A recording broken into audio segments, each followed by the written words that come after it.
You said it was day and night for you, and you were trying, like, when you had to figure it all out. What was that, like, day and night? Was there, like, a moment? Oh yeah, not for sure. I think anyone who's like really following me from day one knows that I went on Statik Selektah show on Shade 45 and rapped for like 10 minutes. You know what I'm saying? Yeah. You know, many would say it's one of the greatest freestyles ever. And that shit, like, you know, everything was like just felt different. Literally from the moment I got in the elevator and went downstairs and just walked out the building, it was like, oh, here we go. What did it feel like going in the elevator beforehand, like on the way up? I mean, you know, you got like the regular fucking. Did you know it was going to be different? Like, did you know that was going to be a different moment? I had to, yeah, of course. I mean, of course, I had to, yeah, definitely knew I was, you know, because I wouldn't have even sought out, you know, like I was looking for that opportunity. So I had hit him and I was trying to do anyone's show. I was like trying to, like, you know, fuck, like, let me rap on your show. Let me do that shit live. Because one thing is for you to get the SoundCloud link and disregard it. But if I do this shit in front of you, you know what I'm saying? Yeah. It's like going to, like, if you're watching the chef cook right in front of you. Well, that's like, I interviewed Mark from Top Shelf Premium, shout out, literally right after he came from your Rosenberg freestyle. Yeah. And man, just the excitement in his voice, like hearing him talk about how you killed that. And then when I got to watch it, I was like, there is something different about, like, no, for sure. It's so different when you get to see it with your own two eyes and it's right in front of you. You know what I mean? So I knew that I needed something like that. And then once I got to do that, shout out to Statik, I always appreciate that. Yeah, like shit just changed. You know what I'm saying? Like shit just changed, and there was actually like wind behind the sails. Is that how you met Statik? Was to reach out to be on the show? Nah, you know what? Funny enough, I wouldn't say if like a friend of mine knew some kid.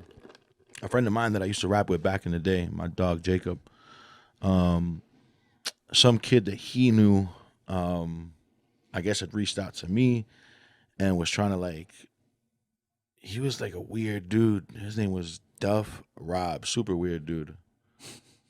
I'll kill him if I see him actually, but he was a really fucking weird guy and he was like super, he was one of those like wannabe like A&R dudes who's like, yo, I'll fucking introduce you to Jay-Z type of fucking guys. Yeah. And I'm starting to deal with those people now. Yeah. So, and he had hit me up and I had hit my man's like, yo, like, what's up with, I know you know this kid. And my man was like, listen, bro, take it with a grain of salt. Like, I guess he does kind of know some people, but he's definitely going to embellish. So one night he's like, yo, I want to take you to Statik Selektah's album release party or whatever. And, you know, me and my man's go and he's like fucking, we like went on the PATH train from New Jersey. It was like deep. I remember like a lot of walking. And I remember being like really ready. Like if this kid's lying right now, like we're going to fucking beat the shit out of this kid. Because we were like fucking sweating. And sure enough though, you know, he did bring us to an album release party. And my boy was like doing like the friend manager thing at the time. And all I really remember from the night was like, you know, us like meeting Statik and shit. And I'll give him credit. You know, he was cool enough that my man's played like the video for him. A music video or something, and he like sat and watched it with like headphones on in the middle of an album release party. Oh shit! With like the lights low and music blasting. And I don't know what happened after that. I think maybe we didn't follow up the right way, or you know what I mean. Like maybe he was like, you know, not really feeling it and being nice. I don't know. But I remember when I reached out to go up to the radio, I figured, hey, you know, I have this real story that I could put as an anecdote instead of it just being a whack generic message that he's probably getting a million of. You know what I'm saying? Yeah.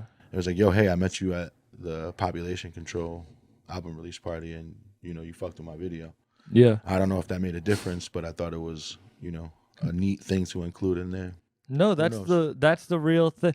That's why, like, stand out and shit. I hate that. I hate when people reach out with some generic message or whatever. It's like, I don't know. I do like the reaching out, but you have to actually have something. Like, you gotta have something. And the worst, the shit that really fucking gets me tight is when people come with the like they start listing who they worked with, who, you know what I'm saying? Yeah. Yeah, that shit is like, it's like, yo, like name dropping and shit. Yeah, it's like Kumo D is my godfather. Like, yo, bro, get the fuck out of here, bro.